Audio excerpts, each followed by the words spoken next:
Hello students, IIT JAM 2025 കെമിസ്ട്രിയുടെ exam ഈ കഴിഞ്ഞ ഫെബ്രുവരി 2 നടന്നിരുന്നു. ഇപ്പോൾ IIT JAMന്റെ ഒഫീഷ്യൽ വെബ്സൈറ്റിൽ കെമിസ്ട്രിയുടെ ക്വസ്റ്റ്യൻ പേപ്പറും അതുപോലെ തന്നെ ആൻസർ കീയും റെസ്പോൺസ് ഷീറ്റും അവൈലബിൾ ആണ്. ഈ വീഡിയോയിലൂടെ നമ്മൾ കെമിസ്ട്രിയുടെ കംപ്ലീറ്റ് പേപ്പർ അനാലിസിസ് ആണ് ഡിസ്കസ് ചെയ്യാൻ പോകുന്നത്.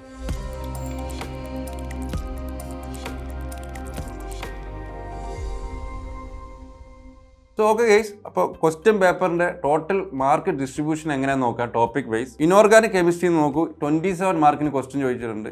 ഫിസിക്കൽ കെമിസ്ട്രി എന്നാണ് ഏറ്റവും കൂടുതൽ ക്വസ്റ്റ്യൻ വന്നിട്ടുള്ളത്, 43 മാർക്കിന് വന്നിട്ടുണ്ട്. അതിൽ ഏറ്റവും ഇമ്പോർട്ടൻ്റ് എന്താ വെച്ചാൽ ഫിസിക്കൽ കെമിസ്ട്രി ഈ പ്രാവശ്യം അൺവാണ്ടഡ് ആയിട്ടുള്ള മാത്തമാറ്റിക്കൽ ക്വസ്റ്റ്യൻസ് ഒരുപാട് വന്നു, 10 മാർക്കിന് വന്നു. അത് ഭയങ്കര ഹ്യൂജ് ഇമ്പാക്റ്റ് ഉണ്ടാക്കി സ്റ്റുഡൻസിൽ. പിന്നെ ഓർഗാനിക് കെമിസ്ട്രി ആണെങ്കിൽ ആസ് യൂഷ്വൽ 30 മാർക്കിന് ക്വസ്റ്റ്യൻസ് വന്നിട്ടുണ്ട്. സോ ഓവറോൾ ഇതാണ് പേപ്പറിൻ്റെ വെയിറ്റേജ്. ഓക്കെ, ഇനി ഓരോ ടോപ്പിക്കിൽ നിന്ന് ഇൻഡിവിജ്വലി എങ്ങനെയാണ് ഡിസ്ട്രിബ്യൂഷൻ, ചാപ്റ്റർ വൈസ് എങ്ങനെയാണ് ഡിസ്ട്രിബ്യൂഷൻ വന്നിരിക്കുന്നത് നമുക്ക് നോക്കാം. സോ ഫിസിക്കൽ കെമിസ്ട്രി എടുക്കുകയാണെങ്കിൽ സോളിഡ് സ്റ്റേറ്റ് കെമിസ്ട്രിയിൽ നിന്ന് 3 മാർക്കിന് ക്വസ്റ്റ്യൻ വന്നിട്ടുണ്ട്. അതുപോലെ തന്നെ ക്വാണ്ടം കെമിസ്ട്രി അല്ലേ, നമ്മളെപ്പോഴും ക്വാണ്ടം കെമിസ്ട്രി എക്സ്പെക്ട് ചെയ്യാറുണ്ട്, അത്യാവശ്യം നല്ല നമ്പർ ക്വസ്റ്റ്യൻസ് വരാറുണ്ടെന്ന്. പക്ഷേ ഈ പ്രാവശ്യം 1 മാർക്കിൻ്റെ ക്വസ്റ്റ്യൻ വന്നിട്ടുള്ളൂ. ദെൻ ലിക്വിഡ് സ്റ്റേറ്റിൽ നിന്ന് 2 മാർക്ക് ക്വസ്റ്റ്യൻ, ഗ്യാസ് സ്റ്റേറ്റിൽ നിന്ന് 4 മാർക്കിന് ചോദിച്ചിട്ടുണ്ട്. Chemical kinetics again 2 mark question, generally 3 to 4 മാർക്കിന് വരാറുണ്ടായിരുന്നു, പക്ഷേ ഈ പ്രാവശ്യം 2 മാർക്കിന് ചോദിച്ചു. ആൻഡ് കെമിക്കൽ തെർമോഡൈനാമിക്സ് നോക്കൂ, 6 മാർക്കിന് ക്വസ്റ്റ്യൻ വന്നില്ല, അത്യാവശ്യം നല്ല നമ്പറിനെ ചോദിച്ചുകൊണ്ട്. സ്പെക്ട്രോസ്കോപ്പി, ഫിസിക്കൽ സ്പെക്ട്രോസ്കോപ്പി 4 മാർക്കിന് ചോദിച്ചുകൊണ്ട്. അതുപോലെ തന്നെ സർഫസ് കെമിസ്ട്രി ചോദിച്ചിട്ടുണ്ട്, 2 മാർക്കിന് ക്വസ്റ്റ്യൻ ചോദിച്ചിട്ടുണ്ട് അല്ലേ. ലാങ്മോർ അബ്സോർപ്ഷൻ ബേസ് ആയിട്ടുള്ള ക്വസ്റ്റ്യൻ ആയിരുന്നത്. മോൾ കൺസെപ്റ്റ് നിന്ന് ചോദിച്ചിട്ടുണ്ട് അല്ലേ, 2 മാർക്കിന്. അയോണിക് ഇക്വിലിബ്രിയത്തിൽ നിന്ന് ചോദിച്ചുകൊണ്ട് 2 മാർക്കിന്. ഇലക്ട്രോ കെമിസ്ട്രിയിൽ നിന്നും 4 മാർക്കിന് ചോദിക്കാറുണ്ട്, സാധാരണ 4 മാർക്കിന് വരാറുണ്ട്, 3 to 4 മാർക്കിന്. അറ്റോമിക് സ്ട്രക്ചറിന് 1 മാർക്കിന് വന്നിട്ടുള്ളൂ. ബേസിക് മാത്തമാറ്റിക്സ് നിന്ന് 10 മാർക്കിന് ക്വസ്റ്റ്യൻ ആണ് ഈ പ്രാവശ്യം ചോദിച്ചിട്ടുള്ളത്. 10 മാർക്ക്, സാധാരണ 1 മാർക്കിന് ക്വസ്റ്റ്യൻ വരുന്ന ടോപ്പിക്കാണ് ബേസിക് മാത്തമാറ്റിക്സ്. ഈ 10 മാർക്കിന് വെച്ചാൽ ഭയങ്കര ടഫായിട്ടുള്ള ഇൻ്റഗ്രേഷൻ, മെട്രിക്സ് അങ്ങനത്തെ ടൈപ്പ് ക്വസ്റ്റ്യൻസ് ചോദിച്ചു. ഒരു കെമിസ്ട്രി ആസ്പിറന്റിന് എഴുതാൻ പറ്റാത്ത ക്വസ്റ്റ്യൻ. എനിക്ക് തോന്നുന്നത് ഈ ക്വസ്റ്റ്യൻ ഇട്ട് വല്ല മാത്സിൻ്റെ ഫാക്കൽറ്റി ആണെന്ന് വരെ ഡൗട്ട് ഉണ്ട്. മീൻസ് അത്ര ടഫായിട്ടുള്ള ക്വസ്റ്റ്യൻസ് ഒരു കെമിസ്ട്രി ആസ്പിറന്റിനോട് 10 മാർക്കിന് ചോദിച്ചപ്പോൾ ജനറലി എന്തായിരിക്കും ഓവറോൾ സ്റ്റുഡൻസിന് ഈ ഒരു portion physical chemistry moderate to tough ലെവലായിട്ടാണ് ഫീൽ ചെയ്തിട്ടുണ്ടാവില്ലേ. Okay, and all over figure നോക്കൂ, ഫിസിക്കൽ കെമിസ്ട്രിയിൽ നിന്ന് തന്നെ ടോട്ടൽ 43 മാർക്ക് ക്വസ്റ്റ്യൻസ് വന്നു ഔട്ട് ഓഫ് 100. ഇനി ഇനോർഗാനിക്കിൻ്റെ കേസ് എടുക്കുകയാണെങ്കിൽ നോക്കൂ, മെറ്റലർജിയിൽ നിന്ന് 1 മാർക്കിന് ക്വസ്റ്റ്യനാണ് ചോദിച്ചുള്ളത്.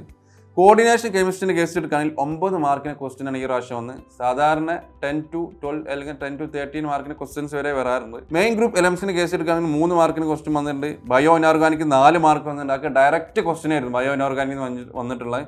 അതുപോലെ തന്നെ ന്യൂക്ലിയർ കെമിസ്ട്രി എടുക്കുകയാണെങ്കിൽ 2 മാർക്കിന് വന്നിട്ടുണ്ട്. ഓർഗാനോ മെറ്റാലിക് കെമിസ്ട്രിന്ന് 2 മാർക്കിന്. ആൻഡ് കെമിക്കൽ ബോണ്ടിങ്ങിന് എത്ര 6 മാർക്കിൻ്റെ ക്വസ്റ്റ്യൻസ് വന്നിട്ടുണ്ട്. സോ ടോട്ടൽ 27 മാർക്ക് ക്വസ്റ്റ്യൻ എന്തെന്ന് വന്നിട്ടുള്ളത് ഇനോർഗാനിക് കെമിസ്ട്രിയിൽ നിന്ന് ചോദിച്ചിട്ടുള്ളത്. ഇനി ഓർഗാനിക് കെമിസ്ട്രിയുടെ കേസ് എടുക്കുകയാണെങ്കിൽ ജിയോസിയിൽ നിന്ന് ജനറൽ ഓർഗാനിക് കെമിസ്ട്രിയിൽ നിന്ന് 2 മാർക്കിന് ക്വസ്റ്റ്യൻ വന്നിട്ടുണ്ട്. ഈ പ്രാവശ്യം അരോമാറ്റിക്സിൽ ഒന്നും ക്വസ്റ്റ്യൻ ചോദിച്ചിട്ടില്ല. ഓക്കെ, ദെൻ സ്റ്റീരിയോ കെമിസ്ട്രി നോക്കൂ, 3 മാർക്കിന് ക്വസ്റ്റ്യൻ വന്നിട്ടുണ്ട്. റിയാക്ഷൻ ഇന്റർമീഡിയറ്റിൽ നിന്ന് നമ്മൾ ചെറിയ നിരാശ തന്നു, കാരണം 0 മാർക്ക് ക്വസ്റ്റ്യൻ ആണ് അല്ലേ. സാധാരണ 1 മാർക്കിന് ക്വസ്റ്റ്യൻസ് വരാം, അല്ലെങ്കിൽ 1 to 2 മാർക്കിന് ക്വസ്റ്റ്യൻസ് വരാറുണ്ടായിരുന്നു. പക്ഷേ ഈ പ്രാവശ്യം അവർ റിയാക്ഷൻ ഇന്റർമീഡിയറ്റിൽ നിന്ന് ചോദിച്ചിട്ടില്ല. അതിന് പകരം എന്ത് ചെയ്തു, റിയാക്ഷൻ മെക്കാനിക്സ് നോക്കൂ, റിയാക്ഷൻ മെക്കാനിക്സിന് 7 മാർക്കിന് ക്വസ്റ്റ്യൻ ചോദിച്ചിട്ടുണ്ട്. അത്യാവശ്യം നല്ല ഡീറ്റെയിൽ ആയിട്ട് തന്നെ മെക്കാനിക്സിന് ഈ പ്രാവശ്യം ക്വസ്റ്റ്യൻ ചോദിച്ചിട്ടുണ്ട്. റിയേജൻസിൽ നിന്ന് ആസ് യൂഷ്വൽ ചോദിക്കുന്ന പോലെ തന്നെ 8 മാർക്കില്ല, 8 to 10 മാർക്കിന് ചോദിക്കാറുള്ള 8 മാർക്കിന് ഈ പ്രാവശ്യം ചോദിച്ചിട്ടുണ്ട്. നെയിം റിയാക്ഷൻ നിന്ന് 4 മാർക്കിന് ക്വസ്റ്റ്യൻ ചോദിച്ചിട്ടുണ്ട്. നമ്മളെ ഇനോലേറ്റ് കെമിസ്ട്രി എന്ന് ചോദിച്ചിട്ടുണ്ട്. അതുപോലെ തന്നെ നമ്മളെ ബെൻജോയിൻ കണ്ടൻസേഷൻ ഈ ടൈപ്പ് റിയാക്ഷൻ ഒക്കെ ചോദിച്ചിട്ടുണ്ട് നെയിം റിയാക്ഷൻ. പെരി സൈക്ലിക്കിന് കേസ് എടുക്കുകയാണെങ്കിൽ 2 മാർക്കിന് ക്വസ്റ്റ്യൻ ചോദിച്ചിട്ടുണ്ട്. ബട്ട് കമ്പാരിറ്റീവ്ലി ടഫ് ആയിട്ടുള്ള ഒരു ക്വസ്റ്റ്യൻ ആയിരുന്നു അത് വന്ന്. Electro cycle ring opening base ആയിട്ടുള്ള ഒരു ക്വസ്റ്റ്യൻ ആയിരുന്നു അത്. ഇനി നാച്ചുറൽ പ്രൊഡക്റ്റ് നോക്കുക, അഗെയിൻ 3 മാർക്ക് ക്വസ്റ്റ്യൻ ചോദിച്ചിട്ടുണ്ട്. ആൻഡ് ഓർഗാനിക് സ്പെക്ട്രോസ്കോപ്പിൽ നിന്ന് 1 മാർക്കിന് ക്വസ്റ്റ്യൻസ് വന്നിട്ടുണ്ടായിരുന്നു, NMRന്റെ ക്വസ്റ്റ്യൻ വന്നിരുന്നു. അതിന് ടോട്ടൽ 30 മാർക്ക് ക്വസ്റ്റ്യൻ ആണ് ഓർഗാനിക് കെമിസ്ട്രിയിൽ നിന്ന് വന്നിട്ടുള്ളത്. ഇനി നമ്മൾ ടോപ്പിക് വൈസ് ക്വസ്റ്റ്യൻ്റെ ലെവൽ നോക്കുകയാണെങ്കിൽ ഫിസിക്കൽ കെമിസ്ട്രിൻ്റെ കേസ് എടുക്കുകയാണെങ്കിൽ മോഡറേറ്റ് ടു ടഫ് ലെവലായിരുന്നു. എന്തുകൊണ്ടാണ് മോഡറേറ്റ്? കാരണം ഒന്നുമില്ല, മാത്തമാറ്റിക്സിൻ്റെ 10 മാർക്ക് ക്വസ്റ്റ്യൻ ചോദിച്ചു. അത് ബേസിക്കലി മോഡറേറ്റ് ടു ടഫ് കാറ്റഗറിയിലോട്ട് ഫിസിക്കൽ കെമിസ്ട്രിനെ കൊണ്ടുപോയി. അപ്പോൾ നമ്മൾ ക്വസ്റ്റ്യൻ പേപ്പർ വെച്ചിട്ട് നമുക്ക് നോക്കാം, അനാലിസ് ചെയ്ത് നോക്കാം എങ്ങനെയാണ് വന്നിട്ടുള്ളത്. അപ്പോൾ നോക്കൂ, ഈ 2 ക്വസ്റ്റ്യൻസ് നോക്കൂ, ഇതൊക്കെ ഒരു പ്യുവർ മാത്തമാറ്റിക്കൽ ക്വസ്റ്റ്യൻ ആണ്. ഒരു കെമിസ്ട്രി ആസ്പിരന്റിനെ കൊണ്ട് ഇത് എന്തായാലും സോൾവ് ചെയ്യാൻ പറ്റുമെന്ന് എനിക്ക് തോന്നുന്നില്ല.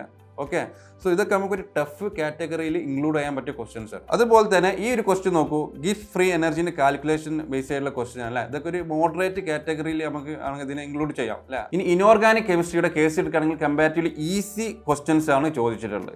ഇത് സിമ്പിളായിട്ട് അല്ലെങ്കിൽ ബേസിക്കലി ജസ്റ്റ് നോക്കി പോയിട്ടുള്ള ഏത് സ്റ്റുഡൻസിനും എന്താ ചെയ്യുക, ഈസി ആയിട്ട് അറ്റൻഡ് ചെയ്യാൻ പറ്റിയ ക്വസ്റ്റൻസ് ആയിരുന്നു. അപ്പോൾ എങ്ങനെയാണ് നമുക്ക് ക്വസ്റ്റ്യൻ പേപ്പർ അനാലിസ് ചെയ്തിട്ട് തന്നെ നോക്കാം. അപ്പോൾ ഈ ഒരു ക്വസ്റ്റ്യൻ നോക്കൂ, വിൽക്കിൻസൺ കാറ്റലിസ്റ്റ് കണ്ടെയ്ൻ. ഇതൊക്കെ ഡയറക്റ്റ് ക്വസ്റ്റ്യൻ ആണ് അല്ലേ. ജസ്റ്റ് വിൽക്കിൻസൺ കാറ്റലിസ്റ്റ് എന്താണെന്ന് അറിഞ്ഞ സ്റ്റുഡൻസിന് വരെ ചെയ്യാൻ പറ്റും അല്ലേ. ഇതിന് ആൻസർ നിങ്ങൾക്ക് അറിയാം, ബേസിക്കലി സി ആണ് ഇതിന്റെ ആൻസർ, റോഡി 1 സ്ക്വയർ പ്ലാനർ ജിയോമെട്രി. ഇതൊക്കെ സിമ്പിൾ ഡയറക്റ്റ് ക്വസ്റ്റൻസ് ആണ്. അതുപോലെ തന്നെ ഈ ഒരു ക്വസ്റ്റ്യൻ നോക്കൂ, ബയോ ഇനോർഗാനിക് കെമിസ്ട്രി എന്ന് ചോദിച്ച ക്വസ്റ്റ്യൻ ആണ്. Type of carboxypeptidase metalloenzyme contain, metal ഏതാണ്, അതിന്റെ റോൾ എന്താണ് അല്ലേ. നിങ്ങൾക്ക് എല്ലാവർക്കും അറിയാനാണ്, ബയോ ഇനോർഗാനിക്സിൽ ജസ്റ്റ് പഠിച്ചു പോയ എല്ലാ സ്റ്റുഡൻസിനും അറിയാനാണ്. സിങ്ക് 2 ആണ് മെറ്റൽ, ഹൈഡ്രോലൈസിസ് റിയാക്ഷൻസ് അത് ചെയ്യും അല്ലേ. ഇതെല്ലാം നമുക്ക് അറിയണം, വളരെ സിമ്പിൾ ആയിട്ടുള്ള ക്വസ്റ്റൻസ് അതൊക്കെ ചോദിച്ചുള്ളൂ. അങ്ങനെ ഒരുപാട് ഈസി ഡയറക്റ്റ് ക്വസ്റ്റൻസ് എന്നുണ്ട് ഇനോർഗാനിക് കെമിസ്ട്രി എന്ന് ചോദിച്ചു. ഞാൻ ജസ്റ്റ് 2 എക്സാമ്പിൾ കാണിച്ചു എന്നുള്ളൂ. ഇനി നമ്മൾ ഓർഗാനിക് കെമിസ്ട്രി കേസ് എടുക്കുകയാണെങ്കിൽ കമ്പാരിറ്റീവ്ലി ഈസി ടു മോഡറേറ്റ് കാറ്റഗറിയിൽ വന്ന്, കംപ്ലീറ്റ് ആയിട്ട് നമുക്ക് ഈസി എന്ന് പറയാൻ പറ്റില്ല, നമുക്ക് എന്താ മോഡറേറ്റ്ലി ടഫ് എന്ന് പറയാൻ പറ്റില്ല. അതിൻ്റെ ഒരു റേഞ്ചിൽ ഈസി ടു മോഡറേറ്റ് റേഞ്ചിലുള്ള ക്വസ്റ്റൻസ് ചോദിച്ചില്ല. കാരണം ചില ക്വസ്റ്റൻസ് ഒക്കെ എന്താണ് ഡയറക്റ്റ് ഈസി ചോദിച്ചിട്ടുണ്ട്, ചിലത് സംവാട്ട് ട്രിക്കി ആയിട്ടുള്ള ക്വസ്റ്റൻസ് ചോദിച്ചിട്ടുണ്ട്, സ്റ്റീരിയോ കെമിസ്ട്രി ഒക്കെ ബേസ് ആയിട്ടുള്ളത്.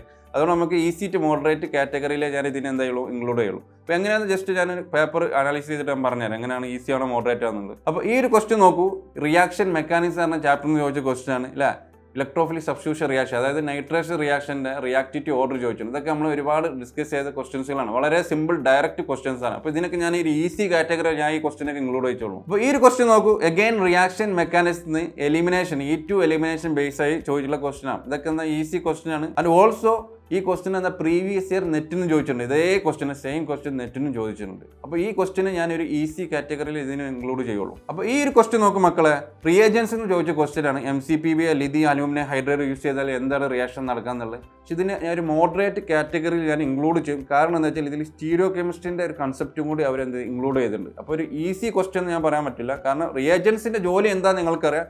ഒരു സ്റ്റീരിയോ കെമിസ്ട്രിയിൽ പ്രൊഡക്റ്റിൽ തന്നതിനാൽ ഇതിനൊരു മോഡറേറ്റ് കാറ്റഗറിയിൽ ഇൻക്ലൂഡ് ചെയ്യാൻ പറ്റിയ ക്വസ്റ്റ്യൻ ആണ്. ഇനി ഈ ഒരു ക്വസ്റ്റ്യൻ നോക്കൂ, പെരിസൈക്കിൾ റിയാക്ഷൻ എന്ന് ചോദിച്ച ക്വസ്റ്റ്യൻ ആണ്. സാധാരണ പെരിസൈക്കിളിന് അത്ര ടഫ് ക്വസ്റ്റ്യൻസ് ചോദിക്കാറില്ല, പക്ഷേ ഈ പ്രാവശ്യം മോഡറേറ്റ്ലി ടഫ് കാറ്റഗറി പെട്ട ക്വസ്റ്റ്യൻ ആണ് ഈ ക്വസ്റ്റ്യൻ ചോദിച്ചില്ല. ഇലക്ട്രോസൈക്ലിക് റിംഗ് ഓപ്പണിംഗ് ബേസ് ആയിട്ടുള്ള ക്വസ്റ്റ്യൻ ആണ് ചോദിച്ചിട്ടുള്ളത്. അപ്പോൾ ഓവറോൾ ടുഗദർ നോക്കുകയാണെങ്കിൽ ഓർഗാനിക് കെമിസ്ട്രി എന്ത് ചെയ്യുന്നു, ഈസി ടു മോഡറേറ്റ് കാറ്റഗറിയിൽ ആണ് വന്നിട്ടുള്ള ക്വസ്റ്റ്യൻ. അപ്പോൾ ടോപ്പിക് വൈസ് എങ്ങനെയാണ് പേപ്പറിൻ്റെ ലെവലിൽ നമ്മൾ ഡിസ്കസ് ചെയ്തു. ഇനി ഓവറോൾ ഈ പേപ്പറിൻ്റെ ലെവൽ എങ്ങനെയാണെന്ന് ഞാൻ ചോദിച്ചു കഴിഞ്ഞാൽ ഞാൻ ഇതിനെ നോക്കൂ, ഒരു മോഡറേറ്റ് ടു ടഫ് കാറ്റഗറിയിൽ ഇതിന് ഞാൻ ഇൻക്ലൂഡ് ചെയ്യുള്ളൂ. വൈ? കാരണം നമുക്കറിയാം ഫിസിക്കൽ കെമിസ്ട്രി നോക്കൂ മോഡറേറ്റ് ടു ടഫ് കാറ്റഗറിയാണ്. അതുപോലെ തന്നെ ഓർഗാനിക് നോക്കൂ ഈസി ടു മോഡറേറ്റ് കാറ്റഗറിയാണ്. അപ്പോൾ ഓവറോൾ നോക്കൂ മോഡറേറ്റ് ആണ് കൂടുതൽ വന്നിട്ടുള്ളത്. മീൻസ് മോഡറേറ്റ് ടു ടഫ് കാറ്റഗറിയിൽ ഇൻക്ലൂഡ് ചെയ്യാൻ പറ്റിയ ഒരു ക്വസ്റ്റ്യൻ പേപ്പർ ആയിരുന്നു. കമ്പാരിറ്റീവ്ലി ലാസ്റ്റ് ഇയേഴ്സിനെ കാട്ടി കുറച്ച് ടഫ് ആയിട്ടുള്ള ക്വസ്റ്റ്യൻ ആയിരുന്നു. അപ്പോൾ പ്രെഡിക്റ്റഡ് കട്ട് ഓഫിനെ കുറിച്ച് പറയുകയാണെങ്കിൽ ഡെഫിനറ്റ്ലി നമുക്കറിയാം ഈ പേപ്പർ ഞാൻ ഓൾറെഡി അനാലൈസ് ചെയ്തു, മോഡറേറ്റ് ടു ടഫ് കാറ്റഗറിയിൽ വന്ന പേപ്പറാണ്. സോ ലാസ്റ്റ് ഇയറിനെ കാട്ടി എന്തായാലും ഈ പ്രാവശ്യം കട്ട് ഓഫ് കുറയും.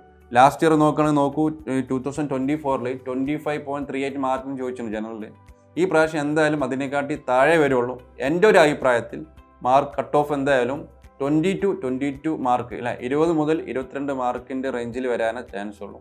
അപ്പോൾ നമുക്ക് വെയിറ്റ് ചെയ്യാം എങ്ങനെയാണ് കട്ട് ഓഫ് വരുന്നുള്ളത്. നിങ്ങൾക്ക് എങ്ങനെയായിരുന്നു ഈ എക്സാം എന്നുള്ളത് ഈ വീഡിയോൻ്റെ താഴെ നിങ്ങൾ കമൻറ്റ് ചെയ്യുക. ദാറ്റ് മീൻസ് ഇനോർഗാനിക് എങ്ങനെയായിരുന്നു, അല്ലെങ്കിൽ ഫിസിക്കൽ എങ്ങനെയായിരുന്നു, അല്ലെങ്കിൽ ഓർഗാനിക് എങ്ങനെയായിരുന്നു, അല്ലെങ്കിൽ ഓവറോൾ നിങ്ങൾക്ക് പേപ്പർ എങ്ങനെയായിരുന്നു, ഈസി ആയിരുന്നോ മോഡറേറ്റ് ആയിരുന്നോ ഡിഫിക്കൽട്ട് ആണെന്നുള്ളത് നിങ്ങൾക്ക് എന്താ കമൻറ്റ് രേഖപ്പെടുത്തുക.